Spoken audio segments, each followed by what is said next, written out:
Welcome. So today we're jumping into something called the Album Quest from Greenstrokes. Yeah, it's a really cool idea. Totally. It's like imagine a World Cup, Yeah. right?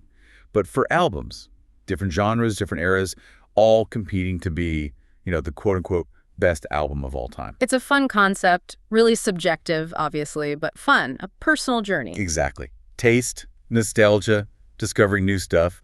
Albums get put into these random groups of 4, listened to, and then ranked. And today we're looking at Group 67. Group 67, and let me tell you, this one was, well, it was wild, like almost contradictory. What was in it again? Okay, get this. Neo-prog rock, really soulful pop vocals, some proper heavy metal thunder, and, wait for it, a 16-bit computer game soundtrack. Wow. Yeah, that is quite the mix. How do you even compare those? That's the challenge, right? So stick with us because we're going to unpack how this incredibly diverse group shook out. Which one came out on top? All right, let's start with the contenders. First up, I think, was IQ's Subterranea. Ah, yes, Subterranea. Right. Now, this is an undertaking. It's a massive 2-hour progressive rock album. Very Pink Floyd-esque, you could say. 2 hours. Yeah.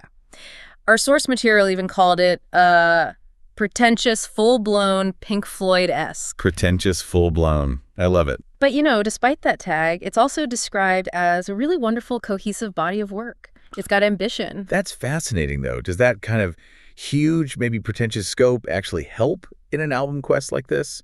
Well, it can. I mean, if you're really engaging with it, evaluating the whole artistic statement, that depth can be super rewarding. Yeah. It asks for your time, sure, but... You get more out of it, maybe? Like a journey. Exactly. It's about the whole journey the album takes you on, not just, catchy single. Okay. Yeah. Makes sense.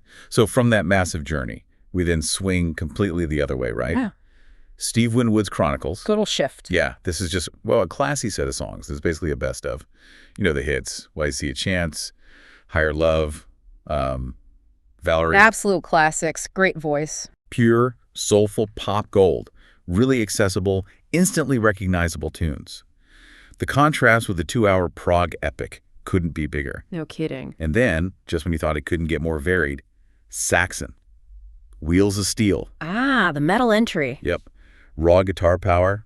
Tracks like the title track, Wheels of Steel, and 747 Strangers in the Night. Proper heavy stuff. Classic NWOBHM sound. New wave of British heavy metal, for anyone wondering. The source did mention it gets, and I quote, intensively heavy and tuneless in places. Oof. Tuneless. That's pointed. It is, isn't it? Especially in a competition. Do you reckon that, that specific kind of raw, maybe sometimes unmelodic power hurt its chances here against, say, Winwood's hits? It's definitely a factor to consider. I mean, metal fans love that raw energy, that intensity. But in a quest judged across genres, if parts lack clear melody, it might be a tougher listen for someone not already into that sound. Could limit its broader appeal, perhaps. It's a very specific kind of power, like you said. Okay. And the final contender, the wild card. The wild card, indeed. Chris Hulsbeck's Turrican soundtrack. From the Amiga and C64 games. That's the one. Legendary stuff in retro gaming circles absolutely captures that era. Oh, the nostalgia must be huge. Totally. But you have to acknowledge it's technically limited by the hardware it was written for. Right. Those 16-bit chip sounds. Yeah. Very distinctive. Very. Simple sounds, limited instruments compared to, well, anything else in the group, but still. Yeah. Tracks like Desert Rocks. Oh, yeah. It just rocks. It shows you can make brilliant music even with those constraints. It's amazing what they did with that tech. So, okay. We got the 2-hour prog epic, the pop greatest hits, the raw metal, and the cult game soundtrack. An insane lineup. Truly diverse. So, the results. How did Group 67 actually rank them in the end? All right, drum roll, please. The final order was number 1, Subterranea by IQ. Wow. The prog epic took it. Yep. Number 2 was Chronicles by Steve Winwood. Okay, the hits collection next. Makes sense. Then number 3, Wheels of Steel by Saxon. Metal gets the bronze. And finally, number 4, the Turrican soundtrack by Chris Hulsbeck. Huh. So the massive, pretentious prog rock album won out over pop classics, heavy metal, and the gaming soundtrack. That's actually kind of surprising. It is, isn't it? No. But it really shows how this album quest thing can work. That deep, immersive experience of Subterranea clearly resonated. Yeah, it seems like the cohesive journey, the whole album is a piece of art, maybe mattered more here than just having famous singles or niche appeal. I think so. It suggests that sometimes, the narrative and album builds its consistency, that depth, that carries a lot of weight when you're asked to really evaluate it. Even if it's 2 hours long.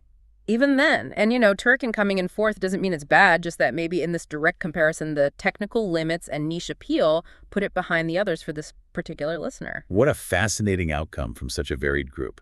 IQ's prog ambition wins, Winwood's hits come second, Saxon's power third, and the beloved soundtrack fourth.